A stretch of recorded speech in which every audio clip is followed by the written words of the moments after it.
Bonjour, le conte d'aujourd'hui est un conte chinois qui s'intitule Un secret hermétique.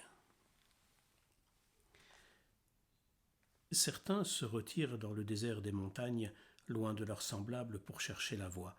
D'autres choisissent des sentiers plus abrupts encore, mais paraît-il plus directs, où ils poursuivent leur quête spirituelle sans rien renier de leur vie d'homme.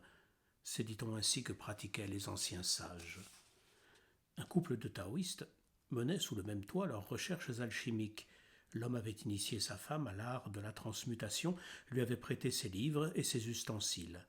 Mais le laboratoire qu'ils avaient installé dans une petite pièce de la maison était exigu. Ils devaient donc y travailler à tour de rôle. Ce n'était pas plus mal, car selon les experts, la transformation du mercure en or, ou la mise au point de la pilule d'immortalité, dépend non seulement du tour de main de l'adepte, mais aussi de son attitude intérieure. Le couple échangeait parfois des découvertes, mais l'ineffable, ils ne pouvaient le partager. Et il ressortait de leur conversation que la femme semblait avoir dépassé son maître de mari. Il en prit ombrage, soupçonna même qu'elle lui cachait certaines de ses découvertes. Il entreprit de l'espionner. Un soir, caché dans le bosquet de bambous qui poussait devant la fenêtre du laboratoire, l'alchimiste aperçut une lueur dorée dans les mains de sa femme. Il se précipita dans l'atelier et s'écria « Tu as trouvé la formule et tu la gardes pour toi. Quelle ingratitude !» La femme lui répondit d'une voix douce mais ferme « Je t'ai déjà dit tout ce que je pouvais te dire. La formule ne suffit pas.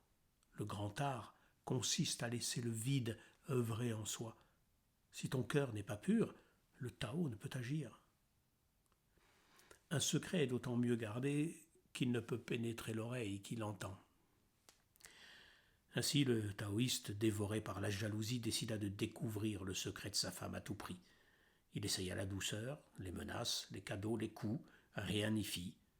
L'alchimiste, déconfit, ne savait plus quoi tenter. Il demanda conseil à un ami qui s'était considérablement enrichi par des moyens peu scrupuleux. Celui-ci lui suggéra de faire boire à son épouse un poison et de ne lui donner l'antidote qu'en échange de son secret. Le mari mit ce conseil d'ami à exécution. Après avoir fait boire à sa femme un thé empoisonné, il lui fit son odieux chantage. Elle éclata de rire et déclara « Mon pauvre ami, t'as raté ton coup. Sache que je ne crains rien, car je viens de mettre au point des pilules d'immortalité. J'en gardais une pour toi, attendant que tu transmutes au creuset de ton cœur le plomb de ta jalousie en de plus nobles sentiments. Mais tu es tombé bien bas. Il ne serait pas bon que tu deviennes immortel dans cet état.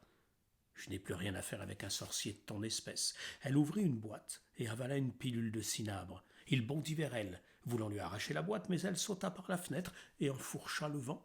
Il courut après elle, la poursuivit dans les rues pendant qu'elle volait au-dessus des toitures. Il hurlait, gesticulait, trépignait. Elle avait disparu derrière les paravents écarlates que formaient les nuages, embrasés par le soleil couchant, mais lui, il continuait à vociférer. Des badauds voulurent le calmer, il s'en prit à eux comme un chien enragé. On ne put lui faire entendre raison. On l'enferma à la maison des fous. À demain.